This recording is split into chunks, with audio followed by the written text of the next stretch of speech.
Es el creador del Grupo de Opinión Pública y es un gran amigo y es un placer hablar contigo. Me estoy refiriendo a Raúl Timerman. ¿Cómo estás, Raúl? Fernando Riva te saluda. ¿Qué tal, Fernando? ¿Cómo están? Hermosa tarde de sol. Sí, por suerte tenemos al parecer una semanita bastante despejada. Tenemos un veranito como el del dólar, ¿no?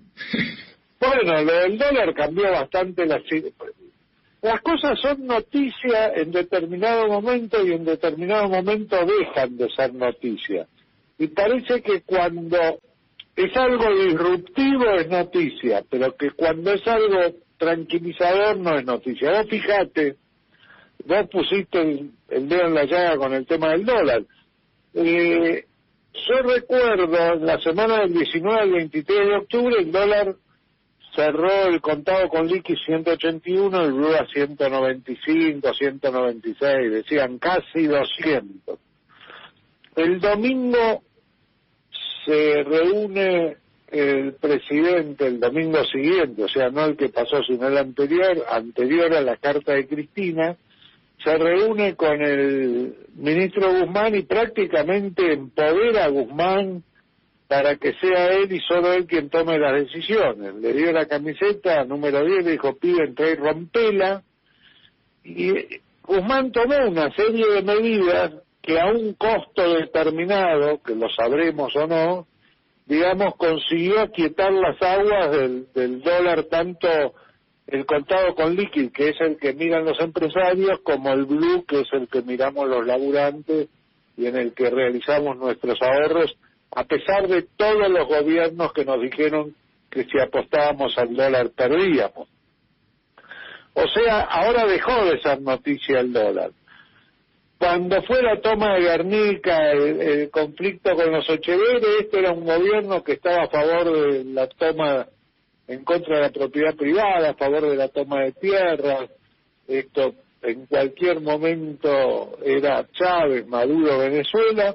Se resolvieron los dos temas y no dejó de ser noticia, digamos, no es un gobierno que respeta la propiedad privada.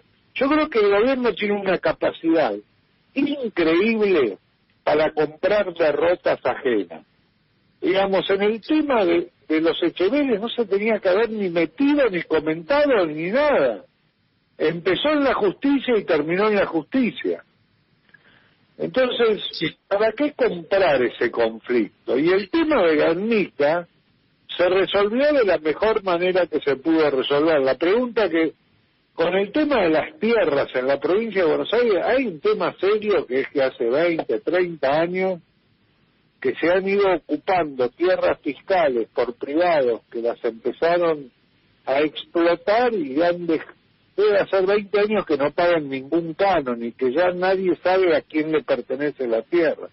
Yo te digo que si se ponen a mirar escrituras, los dueños de propiedades en country privados, se van a llevar un susto respecto a lo irregular que es todo, en algunos de ellos, no en todos, ¿no?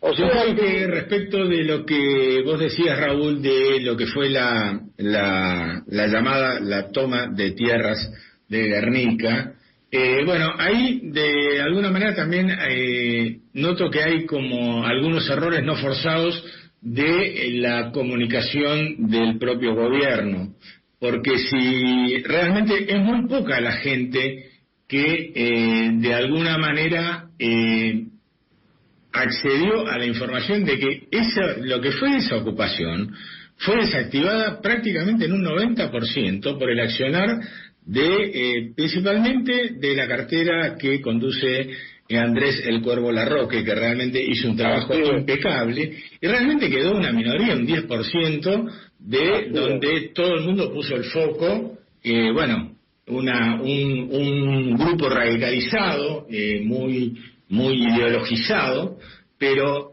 realmente se había resuelto el 90% de la problemática. Bueno, pero el gobierno compra problemas con la mala comunicación. Fíjate, todavía no logré averiguar cuántas dosis de vacunas o para cuántas personas van a alcanzar las vacunas que se comprometieron en Rusia?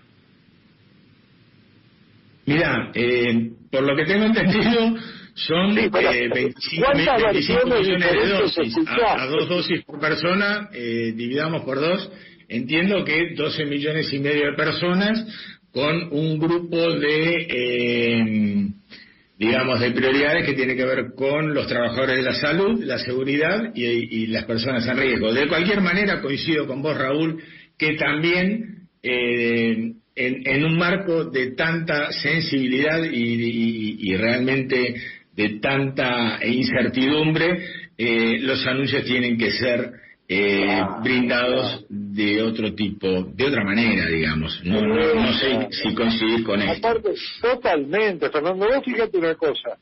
Si vos, digamos, tomás el contexto general de la carta de Cristina dice muy pocas cosas. Una de las cosas que dice es: vivimos en una incertidumbre total, y en esa incertidumbre yo tengo solo 3 certezas. Y dice cuáles son las 3 certezas que tiene. Pero estamos viviendo una incertidumbre, porque ningún habitante de la Tierra vivió esta situación previamente. Un terremoto, hubo terremotos. Tsunamis, hubo tsunamis. Desastres de usinas nucleares, hubo. Es decir, hay una cantidad de desastres en la que hubo experiencia previa de gente que está viviendo todavía. Esta no, nadie. Entonces, a mí genera mucha incertidumbre. Me encantó algo que dijiste, no sé, hace un par de días te escuché, recuerdo el título, decías algo así como que Formosa era un ejemplo, que como que estaba en una situación de privilegio absoluto respecto del tema del COVID. Me gustaría que ampliaras un poquito por qué pensás que Formosa es realmente una gestión importante respecto de la problemática de la pandemia. Bueno, primero porque empezaron muchísimo antes que otros, empezaron rápidamente y empezaron con todas las precauciones. Ellos tenían experiencia en este tipo de cosas porque tuvieron muchas veces el tema del dengue, y el dengue los invadió muchas veces desde Paraguay. Tenían experiencia en la generación de cordones sanitarios y tenían experiencia en que había que aislar a la persona porque si una persona que tiene dengue la pica un mosquito, ese mosquito después pica a otra gente y transporta el dengue. Entonces había que aislar a la gente. Entonces empezaron con una situación de testeos e aislación. Lo otro que hicieron es, no tenían adentro el coronavirus venía de afuera. Entonces lo que hicieron es un cordón sanitario. Fíjense, un cordón sanitario, cerraron la provincia, hicieron una admisión administrada dentro de la provincia, solo para habitantes, solo para residentes formoseños. Informar, si vos ves el informe diario de cómo informan a la población formoseña sobre lo que están haciendo, es impresionante. Además se da una contradicción enorme. Formosa es la provincia que tiene el mejor sistema de salud público de la República Argentina, de todas las provincias. Claro, de la capital también, de todo. El sistema de salud público de Formosa es único. ¿Querés la prueba de eso? Los funcionarios del gobierno de Formosa se atienden en el sistema de salud pública.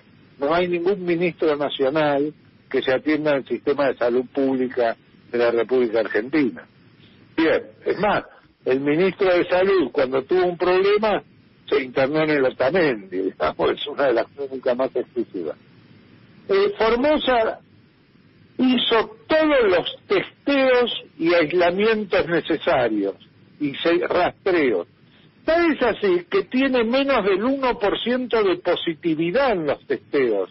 En la República Argentina en general hay 50% de positividad.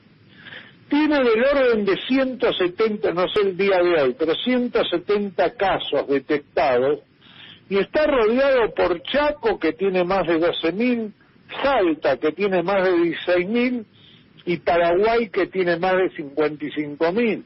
Entonces la única manera que encontró es hacer un cordón sanitario. Vos pensá una cosa, el río Pilcomayo no existe más, se cruza caminando, no hay agua. Vos lo cruzás caminando, o sea, tiene una frontera enorme Formosa.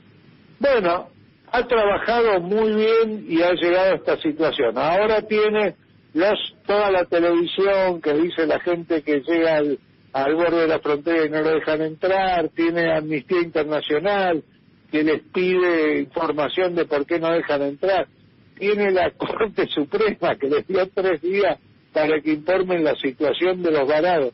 Ahora y no tiene ningún fallecido, tiene una sola persona en terapia intensiva. Ahora bien, nadie le pide explicaciones a los gobernadores donde hay 500, 1000, 2000, 3000 muertos. Que a este que no tiene ninguno le piden explicaciones sobre algo que está haciendo bien, porque es potestad de la provincia. La salud y la educación es potestad provincial, no está delegado en la nación.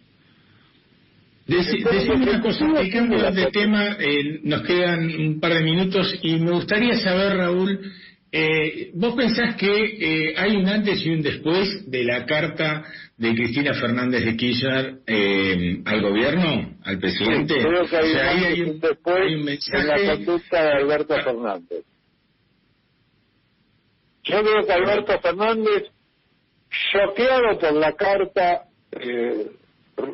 cambió su conducta y lo demostró al día siguiente cuando sale de Casa de Gobierno para ir al Centro Cultural Kirchner y va rodeado por Sergio Massa, Vilma Ibarra y Santiago Cafiero, que habrían sido 3 de las personas que no funcionarían o que habrían escrito o pedido cosas en contra de Cristina. Igual creo que fue mal interpretada. A propósito, Cristina lo que dice es, hubo gente que ahora está en el gobierno que pidió que yo vaya presa o escribió en contra de los Kirchner, pero sin embargo yo hice la unidad con ellos para tener la posibilidad de ganar y ser gobierno. Eso dice simplemente. Entonces, y eso lo dice como anticipo de que una de las certezas que tiene es que hay que hacer un gran acuerdo, porque si no, no salimos. Yo voy a poner el sistema monetario, que es verdad que es uno de los graves problemas que tenemos.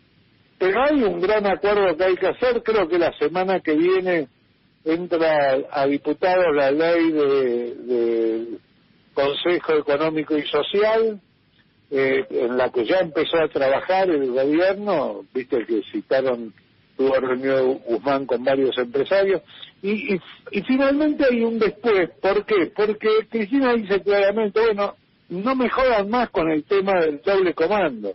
Este es un país presidencialista y el que manda es el presidente. Y le dijo a Alberto Fernández, vos sos el presidente, vos decidís hacer lo que tengas que hacer.